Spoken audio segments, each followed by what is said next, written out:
আসসালামু আলাইকুম প্রিয় ভিউয়ার্স, আমি ওমর ফারুক আবারও চলে আসলাম নতুন আরেকটি ভিডিও নিয়ে। প্রিয় ভিউয়ার্স, আজকে কথা বলবো সিঙ্গেল একটা চৌকাঠ নিয়ে। এই চৌকাঠ হলো মেহগনি চৌকাঠ। মেহগনি চৌকাঠ আপনি ব্যবহার করলে সুবিধা পাবেন কি এবং অসুবিধা কি। মেহগনি চৌকাঠ সাধারণত তিন ধরনের হয়ে থাকে। একটা ধরনের চৌকাঠ হলো আপনার কাঁচা, যেটা অ্যাভেলেবেল, মানুষ তৈরি করে একটু রেখে দিলেই শুকিয়ে যায়। আর একটা চৌকাঠ হলো সিদ্ধ করা, যেটা বয়লার এবং ট্রিটমেন্ট, যেটাকে বলে আমরা বাংলা ভাষায় ট্রিটমেন্ট বলি, কেউ সিদ্ধ বলি, কেউ বয়লার বলি। তিন চার ধরনের একটা কথাকে ইউজ করি আমরা, সেটা হলো সিদ্ধ করা।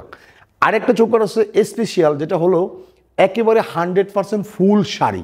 যে চৌকাঠটা আমরা যখন যশোর বা বিভিন্ন ডিস্ট্রিক্টে যখন কাঠ ক্রয় করতে যাই, তখন আমাদের একটা গাড়িতে সর্বোচ্চ 60 থেকে 70 সিফটি কাঠ আমরা সংগ্রহ করতে পারি। কারণ এই চৌকাঠগুলা একটা গাছ মেচিউর না হলে এই চৌকাঠটা বাই করা খুব টাফ হয়ে যায়। এই চৌকাঠের প্রাইসও বেশি, গুণগত মানও ভালো। এখন আপনি একটা মেহগনি চৌকাঠ যেটা একবারে বয়লার করা, সেটা আপনি কতদিন ব্যবহার করতে পারবেন? সেটা মিনিমাম আপনি 20 থেকে 25 বছর বা 30, সর্বোচ্চ 30 বছর আপনি ব্যবহার করতে পারবেন। আর ফুল শাড়ি চৌকাঠ, একটা ফুল শাড়ি চৌকাঠ, এই চৌকাঠটা আপনার লংজিভিটি আমি আপনাকে বলবো না, কারণ একটা শাড়ি কাঠ, এটা কখনো গুণ ধরার কোনো অপশন নাই, বয়লার করার প্রয়োজন নাই, শুধু সিজনিং করার প্রয়োজন। এবং যে চৌকাঠটা কাঁচা, যে চৌকাঠটা কাঁচা মার্কেটে অ্যাভেলেবেল সেল হচ্ছে, এই চৌকাঠটা হলো এরকম কালো কালার থাকবে না, এরকম থাকবে না, সেটা কিন্তু থাকবে একটু লালচা টাইপের, এবং সেটা 10 বছর, 8 বছর, 7 বছর আপনি ব্যবহার করতে পারবেন।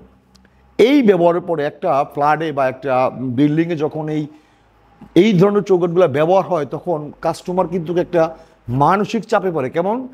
7 বছর 5 বছর পরে চৌকাঠ যখন পাল্টাইতে হয়, তখন অনেক ধরনের অনেক কষ্ট হয়।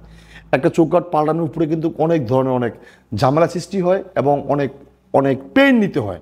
একটা পাল্লা আপনি যে কোনো সময়, একটা দরজা আপনি যে কোনো সময় চেঞ্জ করতে পারবেন, কিন্তু একটা চৌকাঠ আপনি ইচ্ছা করলেও চেঞ্জ করতে পারবেন না। এই জন্য আমার বক্তব্য হলো, আপনি মেহগনি চৌকাঠ লাগান বা যে কোনো ধরনের চৌকাঠ লাগান, সেটা দেখে শুনে বুঝে আপনি ক্রয় করুন। প্রিয় ভিউয়ার্স, আজকের মতো বিদায় নিলাম। দেখা হবে নতুন কোনো ভিডিওতে। আসসালামু আলাইকুম।